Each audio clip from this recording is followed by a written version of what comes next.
It hasn't been easy. Now I'm staying ahead of it. Dupixent helps heal your skin from within, so you can have clearer skin and noticeably less itch. Serious allergic reactions can occur that can be severe. Tell your doctor about new or worsening eye problems such as eye pain or vision changes, including blurred vision, joint aches and pain, or a parasitic infection. Don't change or stop asthma medicines without talking to your doctor. Ask your doctor about Dupixent.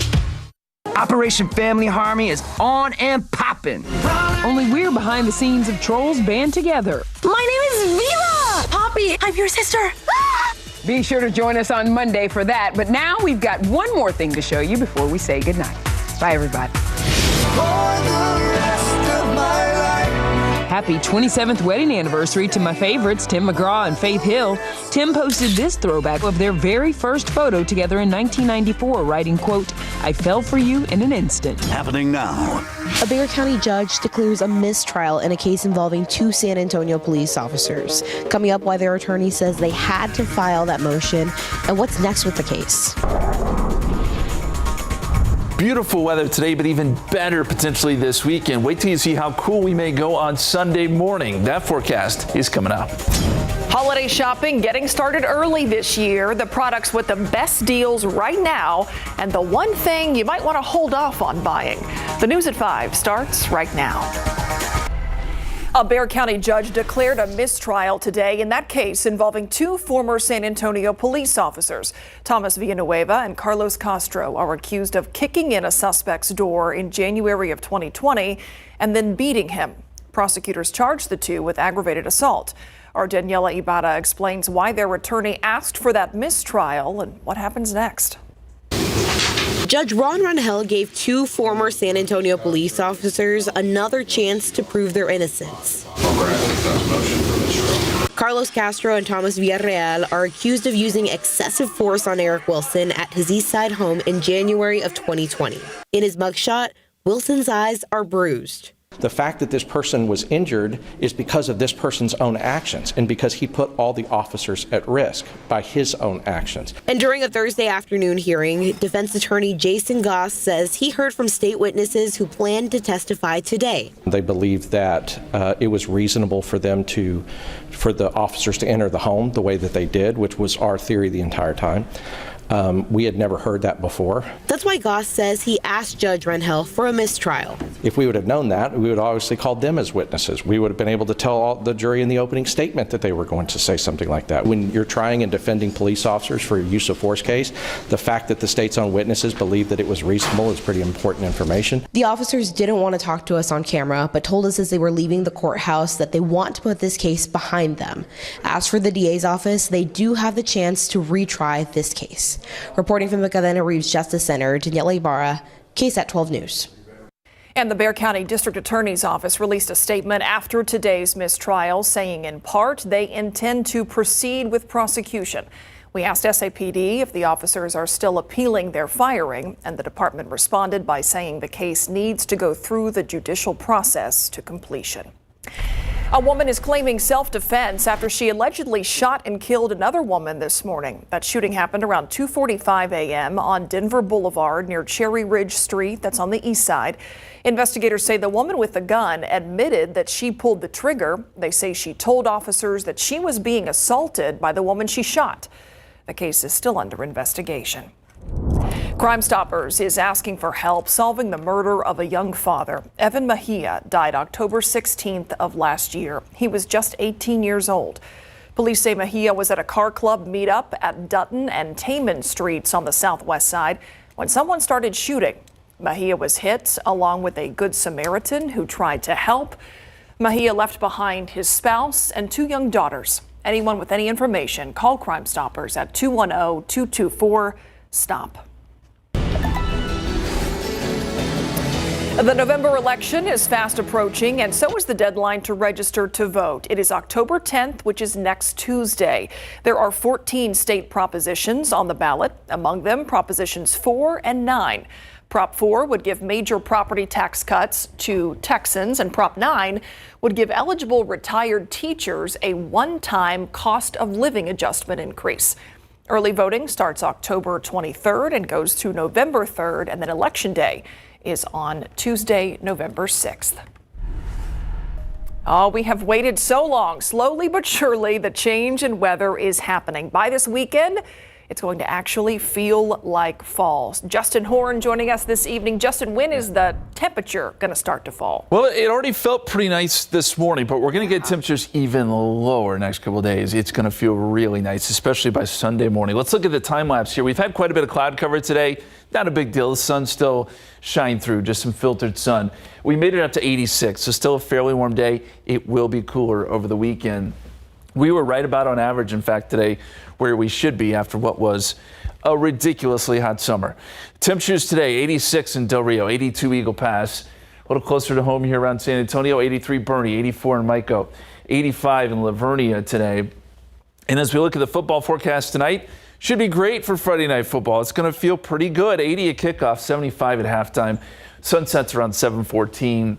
We'll have the low humidity. There will be some gusty winds involved here, northerly winds 10 to 15 miles per hour. And then tomorrow morning, 61 to start your Saturday. How nice does that sound? Breezy and cool.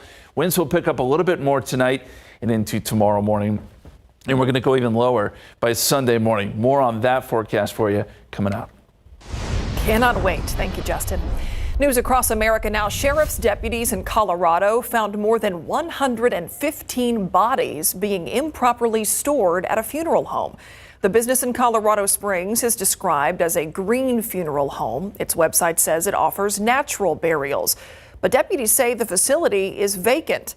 Neighbors who live nearby say they had noticed a smell coming from the building for weeks. The sheriff has called in the county coroner's office and the Colorado Bureau of Investigation. Clients of that funeral home are being told to contact law enforcement. The labor market is booming. The Labor Department says the U.S. added nearly double the new hires expected in September, marking the 33rd straight month of growth for the labor market. But who's doing that hiring, and what about wage increases? Laura Aguirre breaks down the jobs report. This morning we learned the economy created 336,000 jobs in September alone. That means since I've taken office, we've created 13.9 million new jobs. President Joe Biden taking a victory lap Friday over September's turbocharged jobs report. It's Bidenomics. We're growing the economy from the middle out, the bottom up, not the top down. September's gains reflect the largest monthly jump since January, and the unemployment rate holding steady from August at 3.8%.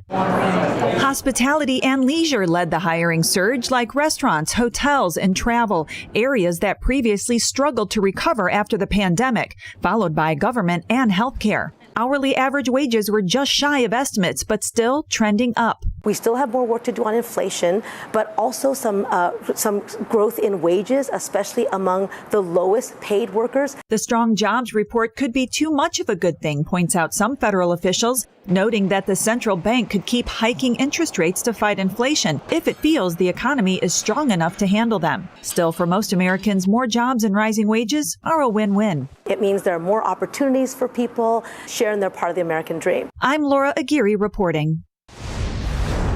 Now to a recall alert today. You might want to keep an eye out if you're going shopping for Halloween candy anytime soon. A particular candy caused a child to die. A 7-year-old girl from New York choked to death back in April while eating something called cocoa candy rolling candy. You can see it there. It's a candy ball inside a tube. Well, that ball got dislodged and it then got stuck in the child's throat. The candy distributor company, KGR, is offering refunds if you have recently bought this product. You can contact them by phone or email. Have you heard of something called toxic waste slime liquor candy? It's a similar issue here. It's being recalled for the same thing. Candy Dynamics is also offering refunds for this one, as well as paying for the shipping and handling for any returns. In health headlines today, another reason to try to avoid COVID-19. New research shows it could be linked to a higher risk of diabetes. Here's ABC News' Liz Landers. After 3 years of the pandemic, here's one more reminder why it's important to stay vigilant about COVID-19.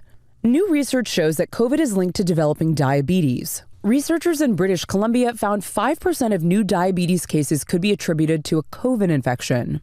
This study observed over 600,000 people and discovered that people who required critical care treatment or hospitalization for COVID-19 had a 2.5 to 3 times risk of diabetes a month after they tested positive. The risk was greater for men than women. But vaccination did offer protection. The rise in diabetes cases were associated with COVID-19 infections in unvaccinated people, but not vaccinated patients. With this Medical Minute, I'm Liz Landers, ABC News. Let's take a look at traffic out there right now. We've got a tie-up to tell you about 281 Loop 410, a zoomed-in view here. Looks like this might be on the ramp where 281 and 410 actually merge together. You can see a tow truck there on the scene. Hopefully this accident is in the clearing stages, because this is certainly an area that gets backed up this time of day, no matter what's happening on the road. But this is not helping things. 281 and 410, a big slowdown there. Happening this weekend, 2 San Antonio favorites combine for a popular festival. The annual Barbacoa and Big Red Festival kicks off tomorrow. It goes through Sunday. Food, drinks, live music. It'll all fill the R&J Music Pavilion on Pleasanton Road near Brooks City Base on the city's south side. The festival is from 4 o'clock to 11 p.m. on Saturday and then goes from 4 p.m. to midnight on Sunday. General admission tickets cost $10. Kids 12 and under get in for free. Well, Halloween is not the only thing to look forward to during the month of October. Falling prices on some major household items are happening too. We'll tell you which stores are holding big sales this month, including this weekend.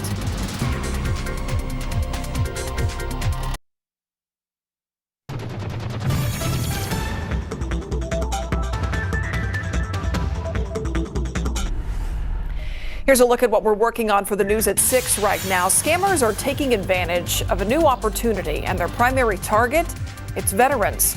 We'll tell you what to watch out for coming up at 6. University Health dropping off 2 big checks today in Uvalde for a pair of community groups there. Why they say it was always meant for the small Texas town.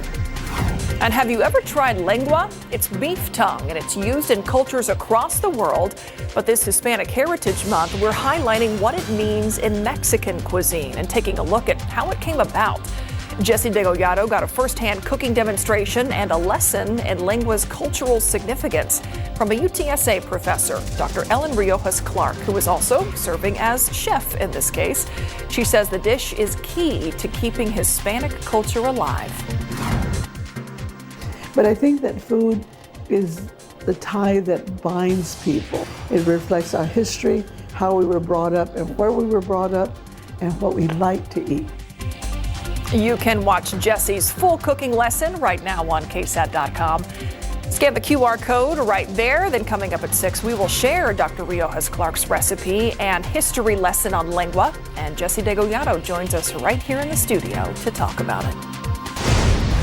Okay, now we may have you thinking about dessert. Well, a certain Girl Scout cookie is a goner this year. The Raspberry Rally cookie won't make a return in 2023. The Rallies were introduced last year as a sister cookie to the iconic Thin Mints. They were the first cookies to be sold exclusively online for the Girl Scouts, and it led to a shopping frenzy. Some Girl Scout chapters reported they sold out of those cookies in less than a day. But the organization says they are taking a pause on the rallies so they can prioritize supplying some of their classics. But this may be the biggest change, or may not be the biggest change, rather, in 2023. Get this, some cookies will increase from $4 to $6 a box. Well, temperatures, not the only things dropping right now. So are holiday sales, apparently. They're starting earlier than ever as retailers are competing for your dollars. 12 on your side's Marilyn Moritz has some of the best October deals and the one thing you might want to wait on. Holiday sales are on, mixing candy corn and candy canes. All the major retailers continue trying to one-up each other. They're starting their holiday promotions earlier than ever. This means October is now when you'll see all those big savings start, and there will be impressive sales all month long. Mark your calendars. Target's Big Circle Week sale continues through Saturday. Amazon's Prime Big Deal Days event is Tuesday and Wednesday. Walmart sale starts Monday, and Best Buy is offering sales all month long. Need some ideas? Consumer Report says October is the best time to buy certain top-rated products like this mattress. The NOLA Natural 11-inch queen size is a latex hybrid. It's marked down to about $1,400. That's $700 off. Looking for headphones for a music lover or yourself? These Bose noise-canceling headphones are $80 off at Amazon, Best Buy, and Bose. In the kitchen, holiday party appetizers are easy peasy with an air fryer. This Instant Vortex Plus is $109.95 on Amazon.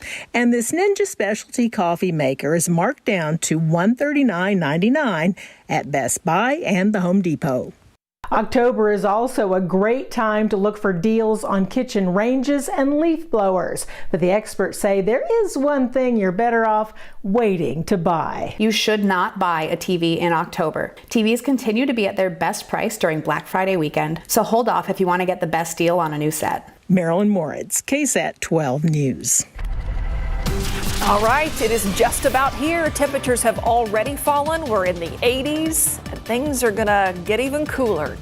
Even better. Marilyn just mentioned leaf blowers. I was thinking to myself, wouldn't it be nice to use a leaf blower to have like the leaves actually fall in the fall? That would be nice. We're getting there. We're trending in the right direction. This weekend is going to be really nice. Let's go outside for you, and I'll show you. We've got some high clouds that have been moving across the sky today, making for mostly cloudy conditions right now. 84 at the airport. New Braunfels is 86, Seguin 83. And I'll point out the heat index actually lower than the temperature, and that's because the air is so dry. So we're not going to worry about a heat index at all this weekend. And temperatures, I think, will be a little bit lower than what you see there. Our forecast for the rest of this evening, if you have plans to be out and about, 80 at 7 o'clock, 77 at 8 p.m. We're down to 72 at midnight. Mostly cloudy most of the night, and then down into the 60s after midnight going into tomorrow morning. 63 at 5 a.m. And I think we bottom out somewhere around 61 tomorrow morning. Breezy and cool. Winds will kick up. Northeasterly winds 10 to 20 miles per hour, so be aware of that. But otherwise, it'll feel really nice. We should see a good sunset and sunrise too. A lot of colors because we have those high clouds in the sky. Let me show you what's going on across the country. This sort of secondary front we've got moving our way. We already had the front move through yesterday, of course, that brought the rainfall, but we've got a second one that's going to usher in some drier and cooler air by tomorrow morning. And so right now it's up across parts of North Texas. I'll also point out that it's 102 in Phoenix right now. So we're doing a lot better than that. That's good news. And then to the north of this front, 40s and 50s. And across Texas today, most places made it into the 80s, but you see the difference with this front, 66 right now in Amarillo. And that's that cooler air that is headed in our direction. With this front, the winds kick up. So by tomorrow morning, this is 8 a.m., as the front's coming through, we could get some gusts close to 30 miles per hour. And I think the winds will stay fairly gusty for the first half of the day. So by, say, midday, wind gusts aren't as high, and by the afternoon, you'll see the winds kind of really settle down, and that'll lead to a really beautiful Sunday morning. But just know if you have soccer games or whatever tomorrow morning, it could actually be a little bit chilly, and it will be breezy. The dew point forecast with that front, we are also going to see the humidity really fall off. So dew points will be in the 50s to start tomorrow, but by the afternoon, dew points fall off into the 30s. So the air will be extremely dry. That's a good change too, something we haven't seen in a long, long time. All those high clouds that are streaming across stick around over the weekend too, especially on Saturday. So it'll still be partly to mostly cloudy. The reason for that, we have a tropical storm, Lydia, out in the Pacific, and that's bringing in high-level moisture. Now, it's dry at the surface, but way up there in the atmosphere, you've got moisture and you've got clouds that are kind of streaming over top of us. So that's why the skies are going to stay, again, mostly cloudy, probably today and tomorrow. 76 on Saturday, 79 on Sunday. Beautiful, but it's Sunday morning. 56. That's what we're calling for. Looks amazing. We got cheers in the studio. I agree with it. Futurecast shows this system that brings the cooler air moves east, and then by early next week, we're kind of in a holding pattern here, and then here comes our next system Wednesday into Thursday starts to drop across the country, and this will bring our next front. We're finally getting more fronts in the forecast too, and I think this arrives late Thursday into early Friday morning. That'll bring some rain chances with it and more cooler air. The other good thing to this, if it does time out this way, should clear us out for the eclipse coming up next weekend. So this could all work out perfectly. 82 Monday, 85 Tuesday, 88 Wednesday. We're back up to 90 on Thursday, yes, but we do see a chance of rain there. Front comes through and it cools us down back into the 80s by Friday. I will be at a soccer field very early tomorrow. Okay. I am excited to wear a jacket. It's exciting stuff. All right, thanks, Justin. Before soccer, though, it is time for some Friday night football. Yes, we are week 7, and our game of the week tonight features Jefferson at Alamo Heights, a key District 14 5A2 contest. Heights is going to have to figure out how to deal with the Mustangs' physicality, and in baseball, Astros and Twins will square off in the next round, and both teams are really known for pitching. Coming up.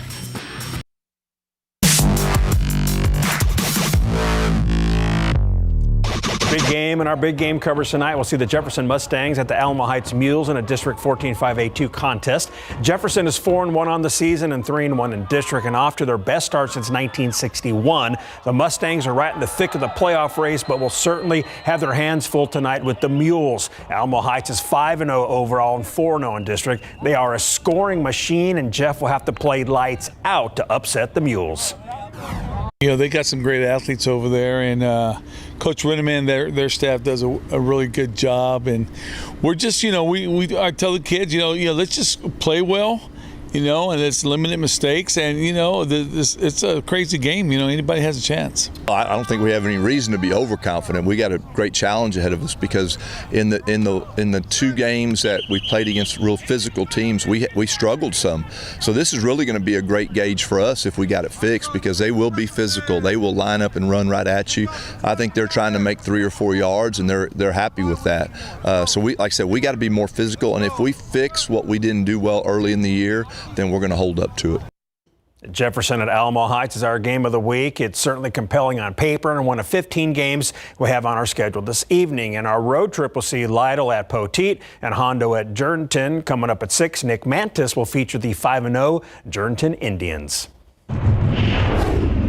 The Houston Astros closed out the regular season with 4 straight wins, and now they'll take on the Minnesota Twins in the American League Division Series. This is a matchup of 2 of the best pitching staffs in the AL, as both rank in the top 6 in ERA.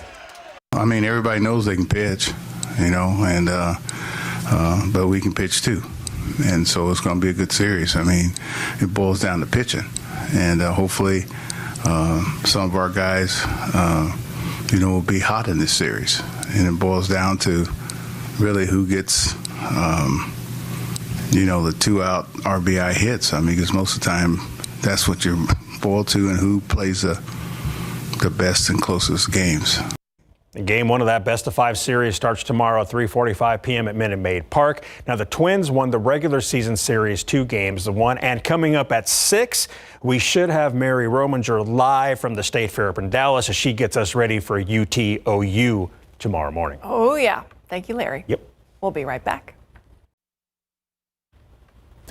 Welcome back. Temperatures are still in the 80s now, but we'll start to see those numbers fall off this evening into the 70s. Should be a great evening, mostly cloudy skies. We go all the way down to 61 by tomorrow morning. Know that it will be a little bit breezy on your Saturday morning, but humidity will be very low over the weekend. 76 Saturday, 79 on Sunday after starting off at 56. And then we're back in the 80s next week with a chance of rain by Thursday and Friday. Oh, looks fantastic. Thank you, Justin. And thanks for watching the news at 5. World News is next. We'll see you back here at 6 o'clock.